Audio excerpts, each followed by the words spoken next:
कि मोबाइल पकड़ी गई, कट्टा बम गोली तो नहीं पकड़ गया ना भाई। जी जी जी। हथियार तो नहीं पकड़ गया ना।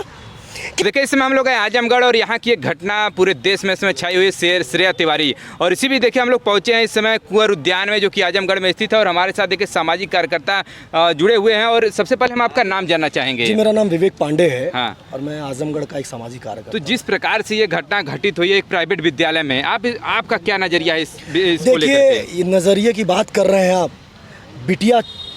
बिटिया को मौत के घाट उतार दिया गया जी। बिटिया हमारी चली गई, एक श्रेया तिवारी हमारे बीच से चली गई। इन स्कूल के द्वारा जिस प्रकार से प्रताड़ित किया गया, उसकी प्रताड़ना की वजह से हमारी बिटिया चली गई। तो निश्चित तौर पर इस घटना को इस क्रम में देखना कहीं ना कहीं गलत नहीं है कि ये माफिया आतंकवादियों के रूप में बच्चों के साथ व्यवहार कर रहे हैं। मतलब आपके कहने का मतलब कह रहे हैं हत्या हुई है कि कहीं ना कहीं आत्महत्या है, क्या कहना चाहेंगे? आप माफिया कह रहे हैं। देखिए, आप एक बात बताइए जी कि कोई 3 तल्ले की बिल्डिंग से जी अपने मन से नहीं कूदता है। कोई भी 3 तल्ले की बिल्डिंग से अपने मन से नहीं कूदता। जी जी वो लड़की सोमवार का व्रत थी। जी 17 साल की उम्र में भगवान में आस्था रख करके वो सोमवार का व्रत रहती है, और सोमवार के दिन वो छत से कूद जाती है। अपने मन से मर गई, जी। अपने मन से नहीं मर गई वो, हत्या हुई है। आपका बिल्कुल। कहना है। उसको इतना प्रताड़ित किया गया कि उसने मौत को गले लगा लिया। क्या क्या हुआ था सर, वो जरा बताइए। देखिए, क्या क्या उसके साथ टार्चर किया जाता है? वो वाकया जो होता है उसके साथ वो होना चाहिए, क्या है उसको बताइए। देखिए, कैमरे पे। जैसे कि शुक्रवार के दिन उसके पास कुछ चीज़ें पकड़ी जाती हैं, जी और जैसा कि बताया गया, जी जी वहाँ तो मैं मौजूद नहीं था, जी। लेकिन जो बताया गया कि शुक्रवार को वहाँ उस बच्ची के पास कुछ पकड़ा गया, और उसके पकड़े जाने के बाद ये माना गया कि कुछ गलत पकड़ा गया। ठीक है, मोबाइल पकड़ी गई।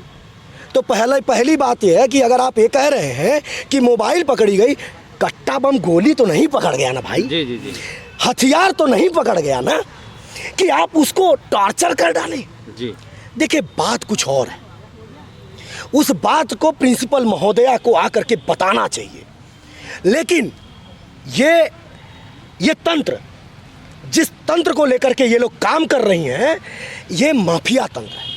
ये एक प्रकार से आप समझ लीजिए कि पहले जैसे गुंडे हुआ करते थे, पहले सेध काटने का काम होता था। गांव से लोग जो जुड़े होंगे जानते जी, जी, होंगे, पहले सेध कटाई होती थी घरों में।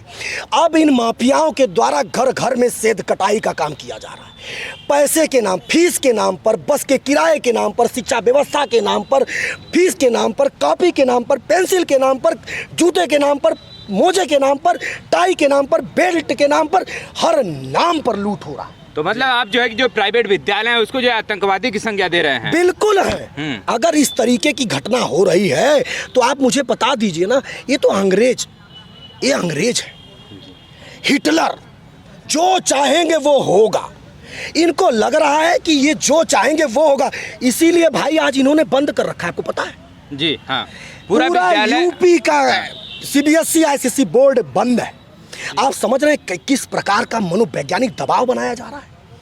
इस लूट में कहीं कोई बाधा ना बने, जी। इनके लूट में किसी प्रकार की कोई समस्या ना आए। जैसे ये लूटते रहे हैं वैसे लूटते रहें, इनके लूटने में कोई ना बोले। ये बैठ करके जैसे अंग्रेज लूटते थे भारत को, भारत सोने की चिड़िया कही जाती थी, अंग्रेज लूट ले गए। ये अंग्रेजों का दूसरा रूप है। जिस